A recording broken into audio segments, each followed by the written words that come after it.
Okay, so let's take a closer look at these pedals. So they come in these straightforward Nukeproof boxes, and the only way you can tell the difference about which version you've got is just the label on the side.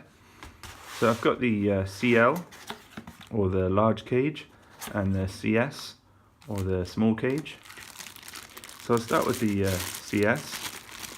So these are very similar in size to the Shimano XTR, XT, and 530 style pedals. So sort of a medium-sized cage with a bit of a platform to stand on. So these use 4 pins on each side, and they're adjustable with a 2.5mm Allen key. And they also have some spacers in here for adjusting the height of the pin. I'll show you that in a minute on the CL version. So they use a Shimano style SPD cleat. They are slightly different to the Shimano ones, but you can use Shimano cleats on them. So really easy to find them when you're away from home and you need a replacement. And they also have the side of the pedal marked into the actual axle. You can use a pedal spanner on these, as well as the 8mm Allen key for fitting them. So they're adjusted with a 3mm Allen key. Then you've got your little guide here telling you what the tension is like on them. So they've machined these smooth on the side where you enter into the pedal, because obviously the anodizing is just going to wear away anyway, so it's nice to keep the pedal looking nice for as long as it can. I'll move on to the CL version. So this uses 6 pins per side.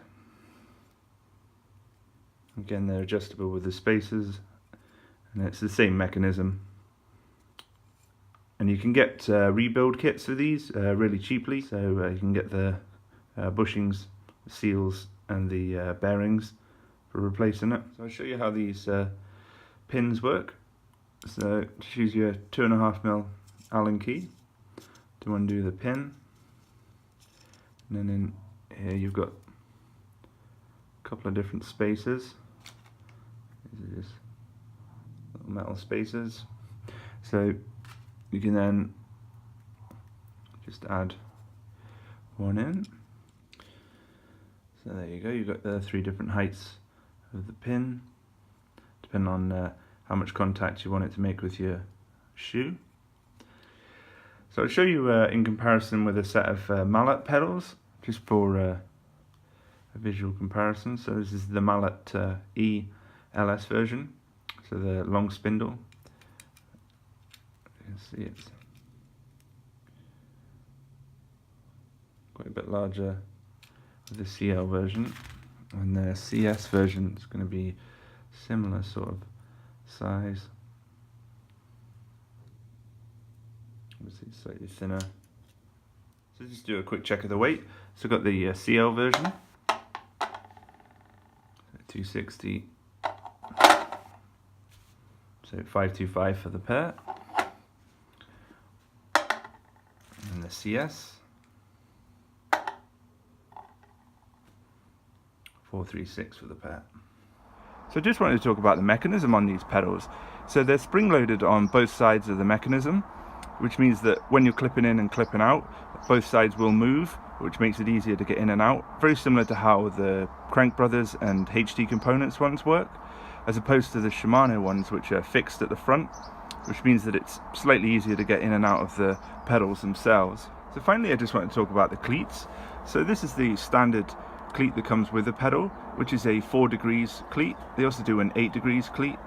So what that basically means is the more degrees that you have, the more angle you need to put on the twist of your ankle to get it to disengage from the pedal. So that translates into the amount of float that you have, so the amount of movement that you have in the pedal itself.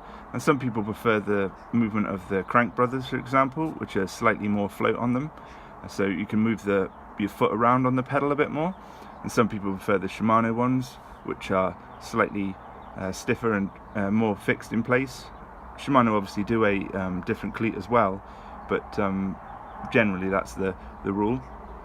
I'll leave a link in the description to all of the parts that you can get for the pedal, as well as the cleats if you want to experiment with different style cleats. So that was a quick look at the Nukeproof Horizon CL and CS pedals. If you've got any comments or questions, please feel free to leave them in the box below. Thumbs up are always appreciated, and thanks for watching.